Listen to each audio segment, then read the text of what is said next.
Hello friends, मी धनश्री. बरेच लोकांना असं वाटतं की काय आहे बाबा, पार्लर आहे, खूप एन्जॉय करते आहे धनश्रीचं, काय नवऱ्याच्या पैशावरती ऐश मारते आहे वगैरे. आणि असं काही नाही आहे, माझा नवरा पण मला काही कमी ठेवलेलं नाही आहे. बरंच काही आम्ही सगळे दोघं मिळूनच काम करत असतो. इवन घरी असू दे किंवा बाहेर असू दे, आमच्या दोघांमध्ये बॉन्डिंग पण खूप चांगलं आहे. आणि काही लोकांना असं वाटतं की घरी बसून ती हे करते, काय करते, पार्लरमध्ये पण काम करायला असतात. ऐश करते, एन्जॉय करते, रोज एक कपडे घालते आणि फिरायला जाते. हो, मला एन्जॉय करायला आवडतं आणि मी स्वतःचं पैशावरती मी उडी मारते आणि मला आवडतं पण. आणि मी जे काही काम करते एकदम मला बिझी राहायला स्वतःला खूप आवडतं, म्हणून मी करत असते. आणि सकाळपासून मला काही घरातलं काही कमी असतं असं नाही आहे. मी काही घरात कोणाला मोलकरणी वगैरे लावलेली नाही आहे, कशा कामाला पण कोणीच नाही आहे. मी सगळं काम स्वतः करते आहे. आणि आम्ही दोघं नवरा बायको मिळून खूप कष्ट करतो. आणि असं नाही आहे की बाबा आम्ही बसूनच असतो वगैरे. पण लोकांना असं वाटतं आमचं राहणीमानवरनं बघून की आम्हाला जज करतात की बाबा हां, लई एन्जॉय करते, खूप ऐश करते आहे, असं वाटत असतं. तर माझ्या एन्जॉयमेंटच्या मागं काय असतं ते लोकांना काही माहिती नसते. मी कष्ट पण करतो आहे, घरातलं पण आवरणं करणं, बरंच काही काम असतात, कष्ट पण असतो, त्याच्यामागं मेहनत पण असतं, इन्व्हेस्टमेंट असते.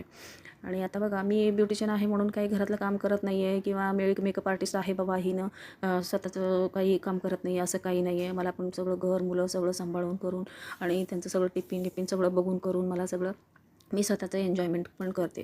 हां, माझा नवरा काही मला काम करा असं काही कधी म्हटलेलीच नाही आहे, की मला आवडतं आणि स्वतःला बिझी ठेवणं मला खूप आवडतं.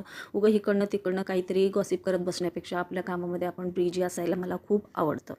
आणि माझं पार्लरमध्ये पण मी जाते आणि मी पैसे पण कमवते, एन्जॉयमेंट पण करते. कधी-कधी नको वाटलं तर मी घरी झोपून पण पार्लर बंद ठेवून झोपून पण राहते. पण असं काय असतं माहिती आहे का, आम्ही स्ट्रगल करतो आहे, की कष्ट करतो म्हणून आम्हाला पैसे मिळतं आणि एन्जॉयमेंट करायला पण वेळ मिळतं. नाही असं नाही आहे. पण काही लोकांचं म्हणणं असं असतं, की बाबा हां, मेकअप आर्टिस्ट लोकांचं आणि ब्युटिशियन लोकांचं ना खूप ऐश करतात. हे लोकांकडे पैसे पण असतात. आणि काही-काही क्लायंट पण येतात तर त्यांचं काय असतं, आयब्रो जरी केलं तरी नाही ₹30 घ्या किंवा ₹50 घ्या, ₹40 घ्या वगैरे असं म्हणतात. हे बघा, आमचं कष्ट किती आहे आम्ही तेवढंच घेत असतो. जास्तीचं पण आम्हाला पचणार नाही आहे. एवढं सगळं आवरून करून घरातलं पण करून मी आता जस्ट पार्लरला पण आली आहे. पार्लरला आल्यानंतर पार्लरमध्ये काही कमी असतं असं नाही आहे. पार्लरमध्ये पण स्टँडिंग राहून काम करावी लागते. आणि मी पोचायच्या अगोदरच रिया 10 मिनटं अगोदर पोचली होती. आज तिला उशीर झाले होते.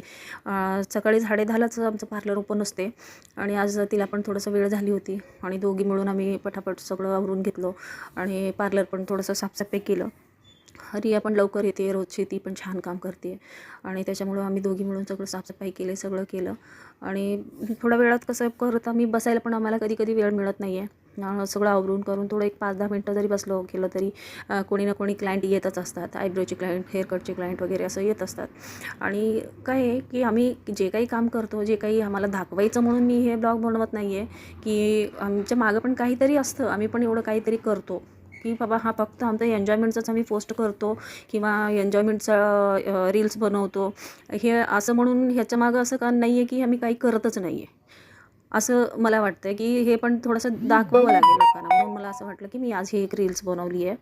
आणि कोणालाही मला काही असं टोचून बोलायचं नाही आहे. पण मला काही लोकांनी असं म्हटले होते की बाबा खूप एन्जॉय करते आहे, काय करते की नाही घरात पण माहिती नाही आहे. सगळं घरात असं म्हणजे सगळं मिळतं, आयतं मिळतं वगैरे.